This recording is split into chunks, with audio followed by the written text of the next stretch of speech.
नमो बुद्धाय, जय भीम, जय भारत। साथियों, आज है 9 अक्टूबर। 9 अक्टूबर आज ही के दिन 2006 में मान्यवर श्री कांशीराम जी का महापरिनिर्वाण हुआ था 72 वर्ष की आयु में। बहुजन नायक, समता, न्याय, बंधुता के प्रणेता, शोषित वंचितों के राजनीतिक चेतना के नायक के रूप में मान्यवर कांशीराम जी को मेरी तरफ से सत सत नमन। उनका जन्म जो है 15 मार्च 1934 को पंजाब के रोपड़ ज़िले के खवासपुर के पास एक पृथ्वीपुर बुंगा नामक गांव वहाँ पे हुआ था। जब वे शिक्षा एजुकेशन लेने के बाद जब पुणे में एक विस्फोटक एवं अनुसंधान विकास प्रयोगशाला थी, उसमें जब नौकरी कर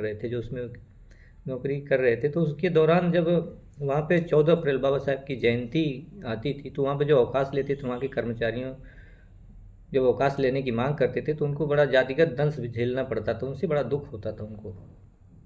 तो वहाँ से उनका हृदय परिवर्तित हुआ कि जो उस बाबा साहब डॉक्टर भीमराव अम्बेडकर की जयंती के लिए यहाँ पे जातिगत इस तरह की टिप्पणी हमारे ऊपर की जाती, जातिगत का भेदभाव झेलना पड़ता है। जो बाबा साहब ने एक ऐसे संविधान की रचना की जिसमें सभी वर्गों को, सभी जाति के समुदायों को एक सूत्र में पिरोने का काम किया, समता बंधुता आधारित एक न्याय संगत समाज के स्थापना के लिए, एक समतामूलक समाज के लिए एक जो जीवन पर्यंत संघर्ष रहे, और एक ऐसे संविधान की रचना की जो सभी जाति वर्ण भेदभाव से ऊपर उठकर सभी को एक सूत्र में पिरोने का, एक राष्ट्र का निर्माण के लिए काम कर, आधुनिक भारत के निर्माण में उनका बड़ा अग्रणी योगदान रहा है।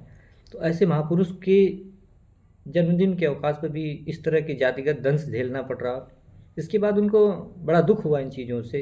इसके बाद उन्होंने बाबा साहब के बारे में जानकारियाँ जुटानी शुरू की। उन्होंने बाबा साहब की एक बुक शुरुआत में पढ़ी, एनालिसिस ऑफ कॉस्ट, जिसके पढ़ने के बाद उन्होंने 1964 में एक सामाजिक कार्यकर्ता के रूप में अपने आप को स्थापित किया। सामाजिक कार्यकर्ता के रूप में 1964 में उन्होंने अपने आप को स्थापित किया। आरपीआई से भी वो काफ़ी समय तक जुड़े रहे, लेकिन आरपीआई का कांग्रेस के साथ संपर्क होने के बाद उनका मन वहाँ से भंग हो गया।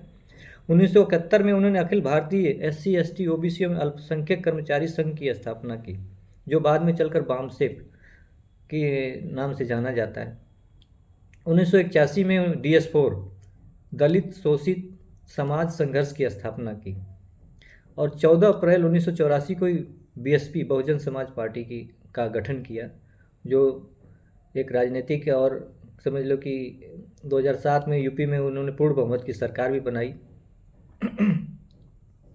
उन्होंने पहला अपना चुनाव जो छत्तीसगढ़ के जांजगीर के पास एक जांपा सीट है, वहाँ से उन्होंने पहला चुनाव वहाँ से लड़ा था। 1982 में उनकी बुक आई थी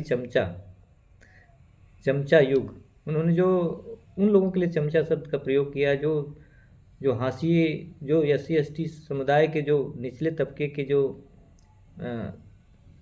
लीडर हैं या जो राजनेता हैं, वो बड़े दूसरी पार्टियों में जा कर के इस तरह से उनके लिए काम कर रहे हैं। तो ये चाहते थे कि ये सभी लोग एकजुट होकर के एक साथ होकर के एक इन हमारे जो हाशिए पे समाज है, जो जिनके लिए शिक्षा, राजनीतिक, सामाजिक सुधार, आर्थिक सुधार सब बहुत ज़्यादा जरूरी, उनके लिए काम करें। तो उनके लिए उन्होंने एक चमचा बुक भी लिखी थी।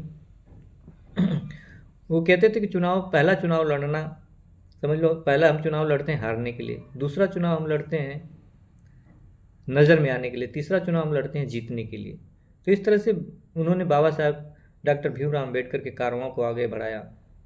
90 के दशक में हम देखते हैं, यहाँ तक हमें पता है कि बाबा साहब अम्बेडकर, डॉक्टर भीमराव अम्बेडकर के कार्यों को जितनी ये प्रखरता से, जितनी इनकी बातों को जितना मुखरता के साथ इन्होंने रखा, वो बहुत ही अतुलनीय है, सराहनीय है।